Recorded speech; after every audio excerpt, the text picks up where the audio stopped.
Hello and welcome to Physical Geography, and I am Brian Krause and I'm your instructor. And today we're going to begin part 2 of chapter 1, which introduces solar insolation and the reasons why we experience seasons.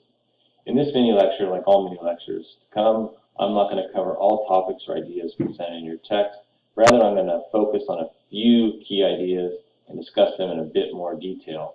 What you're expected to know out of the chapter text is outlined in the weekly folders. If it's not discussed in this lecture or if it's not in the outline, then you're not responsible to know that. And again, I have included some concept check quizzes at the end of this PowerPoint to test your understanding of the materials that we've covered. So on that note, let's jump in. So the Earth's motion in space. And we're going to take a closer look at this in the next couple of slides coming up. But there's two basic Earth movements. It's daily rotation on its axis. So the Earth has this imaginary axis that runs through the north and right down through the South Pole, and it rotates on this. And then there's also this annual revolution around the sun. And so we'll kind of take a look at that in the. So in this figure, we can see that the Earth is tilted on its axis at 23.5 degrees. And this is going to be very important when we start dealing with seasons. This tilt is the reason for, or part of the reason for, seasons. And then the Earth rotates around this imaginary axis from west to east. And this is why the sun rises in the east and it sets in the west. For one full revolution around this imaginary axis takes 23 hours, 56 minutes, 4 seconds to complete that one full revolution. The second part of the Earth's motion in space is the Earth's journey around the sun. And we can see here that this journey is not a true circle, but an ellipse. Because of this, the Earth's distance is not constant from the sun to the Earth at all times. It's going to vary, as you can see, kind of this ellipse or egg-shaped. And the point in orbit when the Earth is closest to the sun is called the perihelion. And the point in orbit when the Earth is furthest from the sun is called the aphelion. Furthermore, Earth's orbit is counterclockwise, and one orbit around the sun takes 365 days, 5 hours, 48 minutes, and 46 seconds. So you'll note that this revolution is not this even 365 days, which is kind of the length of our calendar. So how are we going to account for this extra 5 hours, 48 minutes, and 46 seconds each year? Any guesses on that? By having a leap year. And a leap year consists of 366 days as opposed to the common 365 days. And during a leap year, we're going to add something called a leap day, and this is an extra day on February 29th. Every 4 years, we will have a leap year.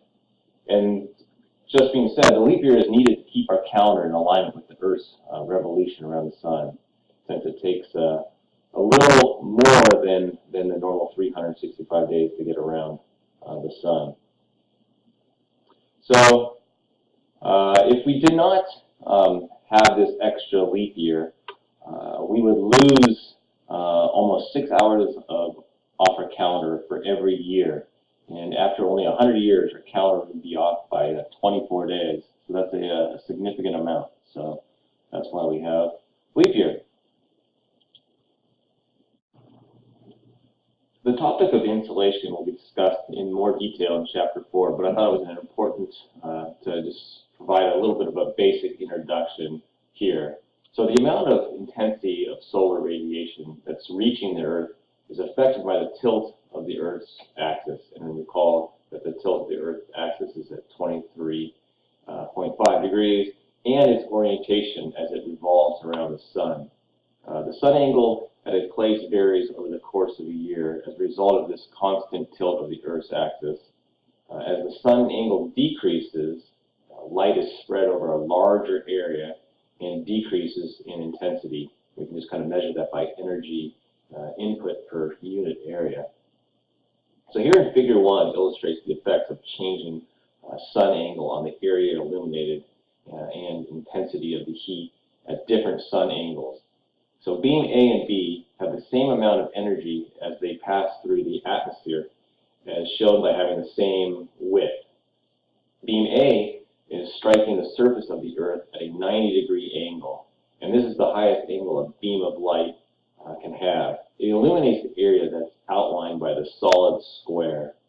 Beam B, on the other hand, strikes the surface at a lower angle than A, and its energy is spread over a larger area, the same area as beam A's plus the area enclosed by this dashed line. And so the result of the spreading of the same amount of energy, but over a larger area, is a reduced amount of energy, or a reduced intensity.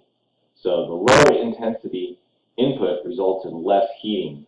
So the most intense incoming solar radiation occurs where the sun's rays strike the Earth at the highest angle. And in this case, the highest angle is 90 degrees. When discussing the annual march of the seasons, there are three important conditions that we want to pay attention to. The first is the latitude of the vertical rays of the sun, which is known as the declination of the sun. And the sun's declination is going to vary throughout the year. Its declination becomes 0 degrees during the spring equinox as the sun's vertical rays are striking the equator, and it's going to reach its maximum declination at an angle of 23.5 degrees north during the summer solstice. And then it's going to revert to 0 declination when the fall equinox comes, and then it drops to 23.5 degrees south declination during our winter solstice. So you'll note that the furthest north and south of the sun's rays strike the Earth at 90 degrees is at 23.5 degrees. And that's important to know. Next is the seasonal variations are also in response to changes in the solar altitude, or the angle between the horizon and the sun. So at sunset or sunrise, the sun is at the horizon, so its altitude is 0 degrees. If during the day the sun reaches halfway between the horizon and directly overhead, it's going to be at a 45-degree altitude. And then if the sun reaches the point directly overhead, it is at 90-degree altitude. So in the summer, the sun reaches a higher altitude so that its rays reach the ground at a steeper angle, which is going to be at or close to 90 degrees. And the heating effect is greater, as we just kind of discussed about insolation earlier. In the winter, the rays strike the ground at a shallower angle, which means it's something less than 90 degrees, and don't heat the ground to such an extent. And finally, seasonality means changing day length, or the duration of exposure and insolation. And day length varies during the year depending on the latitude. So the equator always receives equal hours of day and night. At the poles, the range of day length is extreme, where a 6-month period of no insolation and another 6-month period where there's continuous 24 hours of insolation. So let's look at a few specific dates here. And we'll start with the June solstice, which occurs approximately June 21st of each year. And here the sun rays are directly overhead at 23.5 degrees north latitude. And this is going to be the northernmost location reached by the vertical rays of the sun. And this is shown on the right of this figure here, where we can see the yellow arrows illustrate the sun's rays, and you can see that they're hitting at 90 degrees at 23.5 degrees north. And then as you move northward, the angle of the sun rays are decreasing, 68.5, 44 degrees, 23.5 degrees up at the North Pole, and same going south. So they're decreasing. And this date, June 21st, marks the start of the summer in the northern hemisphere and winter in the southern hemisphere. And note that the dividing line between the daylight half of the Earth and the nighttime half of the Earth, this is known as the circle of illumination. And the relationship of the circle of illumination to the parallels on any given day of the year determine the day length experienced at different latitudes. So, for example, the circle of illumination bisects the equator, so it's going to receive 12 hours of daylight and 12 hours of darkness. And you can see this on the left of the figure, where we're having the 12 hours of daylight and 12 hours of darkness.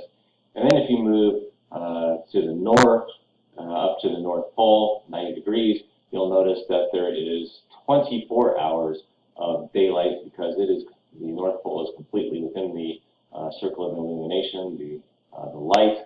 And you can move to the other extreme to 90 degrees south, and you'll note there that there is 0 hours of daylight because it is completely within the shaded dark area of the circle of illumination where it does not experience any daylight. It's 24 hours of darkness.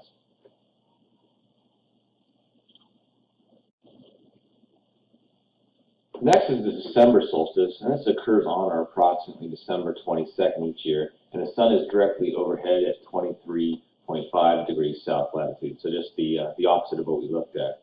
The Arctic Circle is in 24 hours of darkness because the Earth reaches this position in its orbit where the North Pole is oriented most directly away from the sun, as you can see here. This can be noted in the diagram where you see that the North Pole is excluded from the circle of illumination sunlight.